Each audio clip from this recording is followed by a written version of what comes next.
어머니가 정말로 결백하다고 생각하세요? 막걸리에 농약이 들었어? 이런 경우가 어디야, 이런 경우가? 전부 다 제가 죽였죠! 피고인, 제가 누굽니까? 잘 모르겠슈. 딸도 못 알아보는 사람이 계획적으로 사람을 죽여요? 제가 보기에도 어머님이 누명 쓰신 것 같아요. 침입한 사람도 있는 것 같고 수상한 점이 한두 가지가 아니에요. 누굴 죽이기라도 했나요?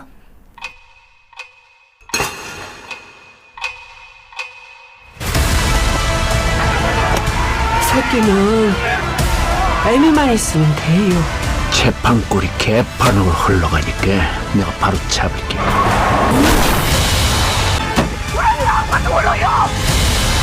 무시한 말이야. 빼낼 때가 있고 깊게 쑤시는 때가 있어.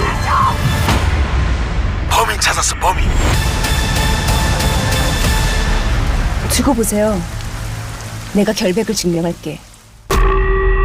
Assalamualaikum warahmatullahi wabarakatuh. Saya Rabiatul Adawiyah binti Muhammad Farizan di 193121005 dari G6 MPU 2223. Etika Profesional akan berkongsi kepada anda semua sebuah filem daripada Korea Selatan yang diterbitkan pada tahun 2020 oleh Ideoplan yang diarahkan oleh Park Sang-hyun, bergenrekan thriller dan misteri yang bertajuk Innocent. Diilhamkan dari kisah benar, filem ini menceritakan tentang kisah seorang peguam terkenal di Seoul yang bernama An Jung-in yang berusaha mencari keadilan buat ibunya Choi Hwa-ja yang merupakan suspek utama dalam kes pembunuhan di majlis pengebumian ayahnya An Tae-soo, dan secara tidak langsung membongkarkan rahsia yang telah disimpan oleh kelima-lima mangsa kes tersebut, termasuklah rahsia ayahnya yang berkait dengan dirinya. Penyiasatan menjadi rumit apabila defendant iaitu Choi Hwa-ja menghidap demensia dan saksi utama kes ini iaitu An Jung-soo yang merupakan seorang autisma. Watak yang terlibat dalam filem ini ialah Shin Hae-sun sebagai An Jung-in iaitu watak utama dalam filem ini dan merupakan peguam yang mengendalikan kes ibunya sendiri.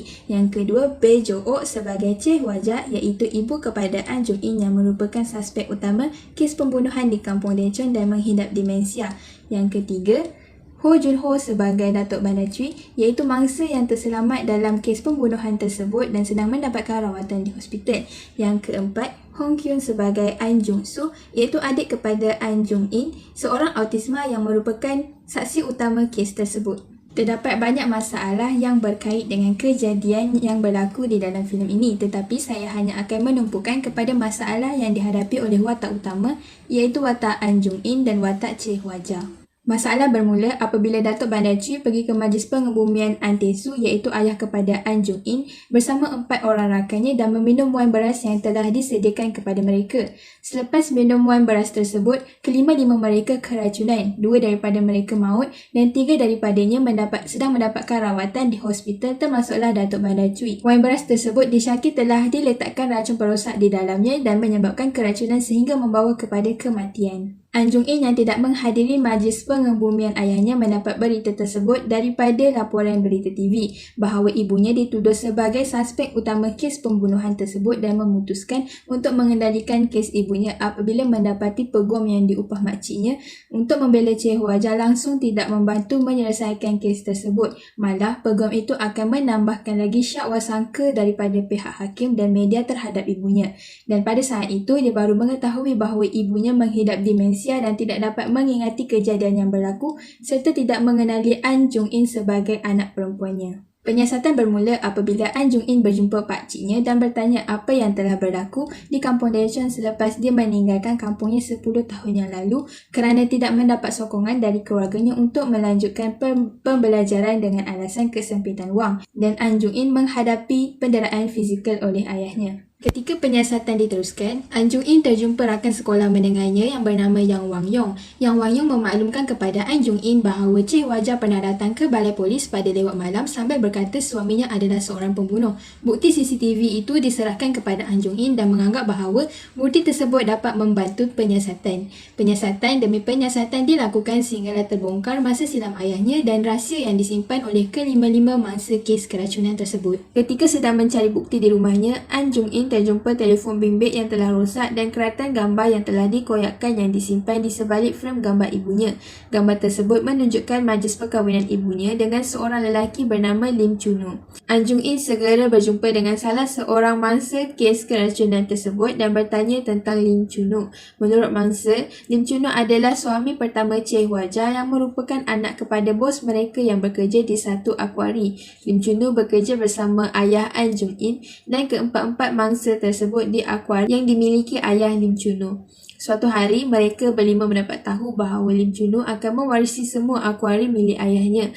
Kerana tidak berpuas hati, mereka berpakat untuk menenggelamkan Lim Chunu dan mengandaikan kematian Lim Chunu adalah mati lemas. Dan selepas kematian Lim Chunu, ayah An Jung In menjadi pengurus di akuari tersebut. Cheh Hua Jia yang sedang mengandungkan anak pertama Lim Chunu yang tidak tahu apa-apa terpaksa berkahwin dengan ayah An Jung In dan membuatkan kehidupan Cheh Hua Jia semakin malang. Berdasarkan pernyataan mangsa tersebut, An Jung In mendapat tahu bahawa ayah kandungnya adalah Lim Chunu yang dibunuh oleh ayah tirinya iaitu An Tae Soo. Masa silam ayahnya semakin terbongkar apabila Pakcik An Jung In memberi keterangan sebagai saksi di perbicaraan kali ketiga dan menceritakan bahawa ketika An Tae Soo menguasai akuari tersebut, dia telah ditipu oleh ahli biologi yang menyatakan ada lombong emas di bukit bersebelahan akuari agar An Tae Soo membeli bukit tersebut.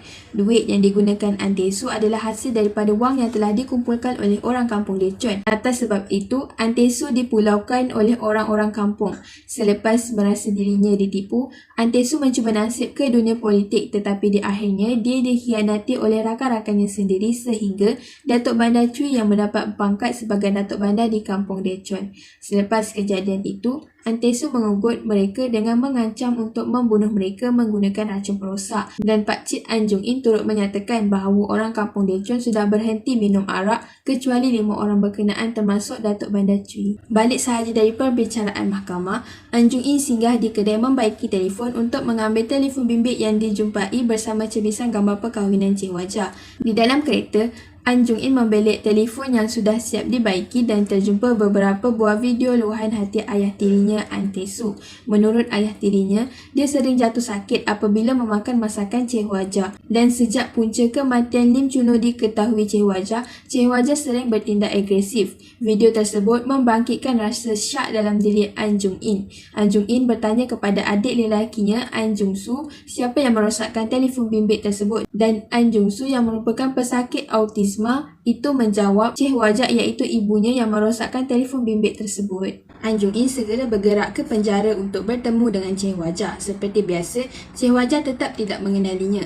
An Jung In bertanya kepada Cheh Hua Jia mengapa Cheh Hua Jia mengambil keputusan untuk membakar mayat An Tae Soo dan Cheh Hua Jia menjawab bahawa jika dia tidak membakar mayat An Tae Soo, mayat tersebut akan lambat reput sedangkan An Tae Soo tidak layak untuk hidup di muka bumi ini. Jawapan dari Cheh Hua Jia tidak memuaskan hati An Jung In. An Jung In mengeluarkan gambar ayah tirinya bersama dengan 4 orang mangsa kes tersebut dan bertanya kepada Cheh Hua Jia adakah ibunya mengenali semua lelaki di dalam gambar itu. Cheh Hua Jia mengatakan bahawa semua yang berada di situ adalah binatang termasuklah suaminya An Tae Soo. Jawapan daripada Cheh Hua Jia sekali lagi menimbulkan syak dalam dirinya dan dia bertanya kepada Cheh Hua Jia adakah Cheh Hua Jia membunuh seseorang. Kemudian Cheh Hua Jia membuka cerita. Bermulanya dia terdengar perbualan An Tae Soo, Datuk Bandar Cui dan 4 orang lagi mangsa tentang Lim Chunu. Mereka berenam bersembang tentang kematian Lim Chunu dan menuduh antara satu sama lain sebagai pembunuh Lim Chunu dan salah seorang daripada mereka berkata mereka membunuh Lim Chunu bersama-sama mengapa ingin menyalahkan antara satu sama lain. Sejak itu Cheh Hua Jia bertindak agresif kerana tidak berpuas hati dan ingin membalas dendam membela kematian suami pertamanya.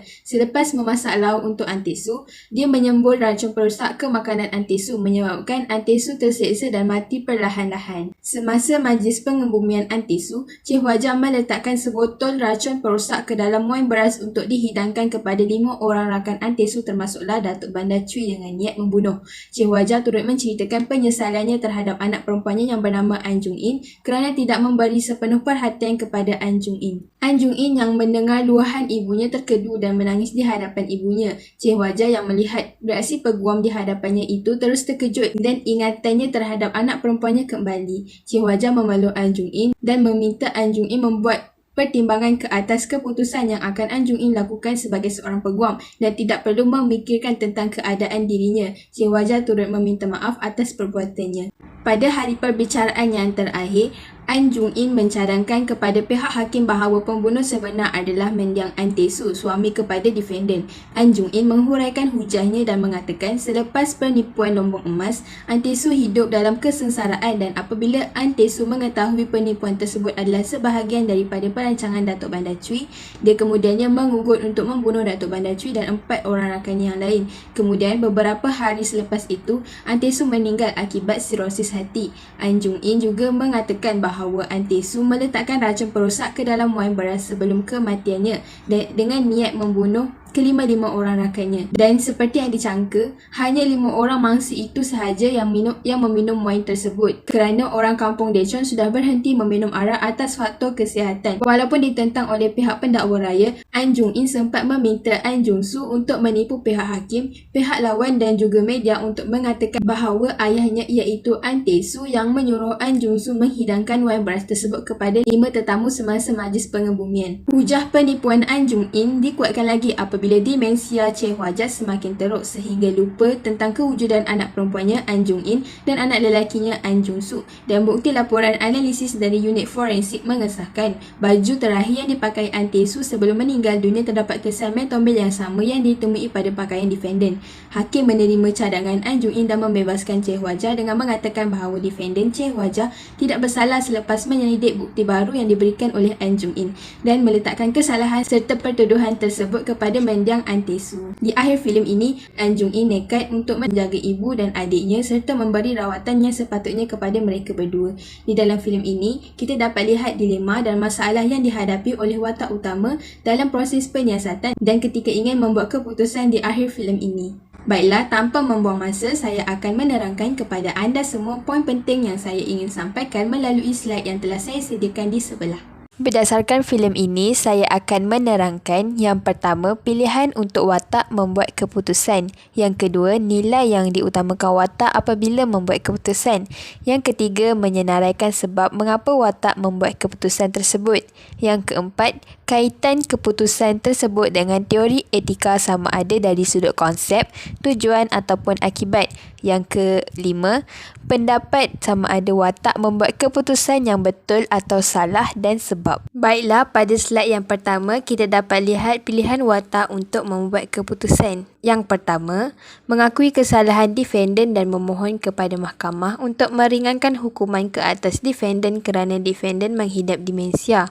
Seperti di dalam filem ini, defendant mengakui kesalahannya di hadapan watak dan defendant turut memberitahu watak sebab mengapa defendant melakukan kesalahan tersebut. Yang kedua, meletakkan orang lain sebagai suspek utama iaitu meletakkan An Tae Soo, mendiang ayah tirinya sebagai suspek utama dan membebaskan defendant. Kerana di dalam filem ini, watak berpendapat bahawa An Tae Soo adalah punca defendant berani membunuh seseorang dan watak juga ingin membalas dendam kepada An Tae Soo kerana menjadi penyebab watak berpisah dengan defendant selama 10 tahun dan penyebab defendant menghidap demensia akibat trauma yang dihadapi defendant selama berkahwin dengan An Tae Soo. Dan yang ketiga, memanjangkan kes dengan memohon pihak mahkamah membuka kes kematian Lim Chunu sebagai kes pembunuhan, bukannya mati lemas, dan mengaitkan kes tersebut dengan kes Che Hua Jia dan merayu kepada pihak mahkamah untuk meringankan hukuman atas faktor kesihatan defendant dan memahami situasi defendant ketika kejadian tersebut berlaku. Di antara ketiga-tiga pilihan ini, watak memilih pilihan kedua sebagai keputusannya dengan meletakkan An Tae Soo sebagai suspek utama kes pembunuhan di kampung Dechon. Seterusnya, di dalam slide kedua, kita dapat lihat nilai yang diutamakan watak apabila membuat keputusan tersebut. Yang pertama, nilai kecekapan. Watak selaku peguam bela cekap dalam memberi hujah dan bukti yang kukuh dan meyakinkan pihak hakim supaya berpihak kepadanya. Sebagai contoh, watak meminta bantuan unit forensik untuk membuat penyiasatan pada baju yang dipakai An Tae Soo dan mendapati terdapat kesan metomil yang sama yang terdapat di baju defendant. Yang kedua, nilai bersungguh-sungguh. Watak bersungguh-sungguh mencari bukti lain dan hujah yang kukuh untuk melepaskan defendant walaupun defendant telah melakukan jenayah. Sebagai contoh, watak memujuk An Jung Soo untuk berpihak kepadanya dengan menjadi saksi di mahkamah dan mengatakan bahawa An Tae Soo yang menyuruhnya memberi wine yang mengandungi racun perosak kepada kelima-lima mangsa keracunan tersebut. Yang ketiga, nilai keberanian. Watak berani mengambil risiko ke atas keputusan yang dibuat olehnya dengan melepaskan defendant. Yang keempat, nilai keyakinan. Watak yakin bahawa defendant tidak akan mengulangi kesilapannya kerana defendant seorang yang sangat berdedikasi sebelum defendant menghidap demensia. Seterusnya, kita dapat lihat di slide ketiga nilai yang diutamakan watak apabila membuat keputusan tersebut, iaitu yang pertama, nilai standard. Nilai ini untuk menilai seseorang itu sama ada baik atau buruk dan lebih baik atau lebih buruk. Sebagai contoh, watak menilai defendant adalah seorang yang baik tetapi disebabkan dendam defendant berani menjadi seorang pembunuh. Watak juga sangat tekun dalam menyelesaikan kes dan juga sangat cekap dan bijak dalam membuat keputusan semasa watak berurusan dengan pihak polis dan orang kampung. Yang kedua, nilai prinsip. Nilai ini menerangkan tentang tanggungjawab dan mengutamakan apa yang paling penting dan selamat untuk pelanggan. Sebagai contoh di dalam filem ini, watak selaku seorang peguam yang mewakili defendant, watak mengutamakan apa yang paling penting untuk kliennya, iaitu